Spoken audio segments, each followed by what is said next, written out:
মনে হয় না হ্যাঁ কোনো মার ঘরে জন্ম হইছে। আমার মনেও হয় না হ্যাঁ কোনো নারী ঘরে জন্ম হইছে। আমার কি মনে হয় হ্যাঁ জারু সন্তান। যারও সন্তান হয়েছে দিকই মেয়ে ফেনে জীবন লিয়ে খেলতে পারে, হের মা হ্যাঁ শিক্ষা দিতে পারে নাই। জন্ম দেওয়ার সময় টাকা ছোঁয়াই নাই, টাকার জন্য মেয়ে ফেনে জীবন লিয়ে খেলে। আমার টাকা বুক করার জন্য আমার জীবনটা শেষ করছে।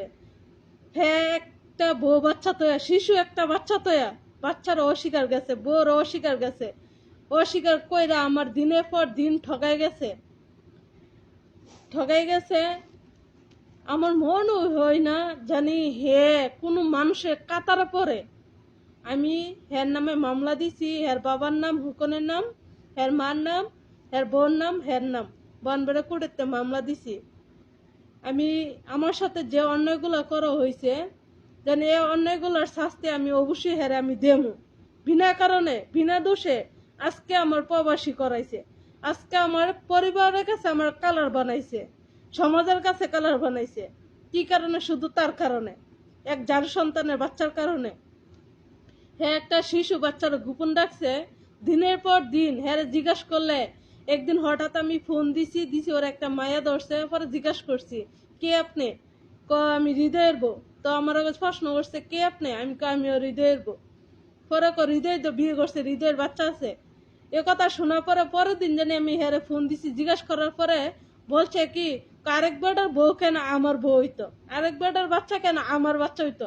কেমন কম জাত, কেমন মাদাসুদের বাচ্চা জানি বউরে অস্বীকার গেছে, বাচ্চারও অস্বীকার গেছে, শুধু টাকার জন্য দিনের পর দিন আমার সাথে মিথ্যা কথা কয়ে গেছে।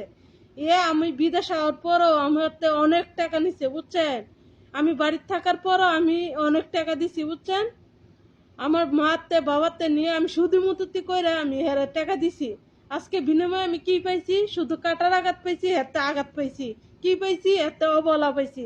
ফোন দিলে শুধু গালাগালি করে, ফোন দিলে বলে ফোন দেখো না। আমি বলি যতদিন আমার অধিকার আছে আমি অতটুকু ফোন দেবো, যতদিন আমার কাগজপত্রের মধ্যে জানি তোমার নাম আমার নাম স্বামী স্ত্রী যতদিন আছে অবশ্যই আমি এতদিন ফোন দেবো। আমি মামলা দিছি, আশা করি আমি মামলাতে আমি কোনোদিন মামলা উড়ামো না। আমি এই মামলা চালাই যাবো। আমার যত জায়গা যাওন লাগে, যেতটুক যাওন লাগে আমি এতটুক যাবো, শুধু এর শাস্তি দেওয়ার জন্য। আমি এ কারণে আপনার মাঝে আমি বয়সটা নিয়ে চলে আইছি।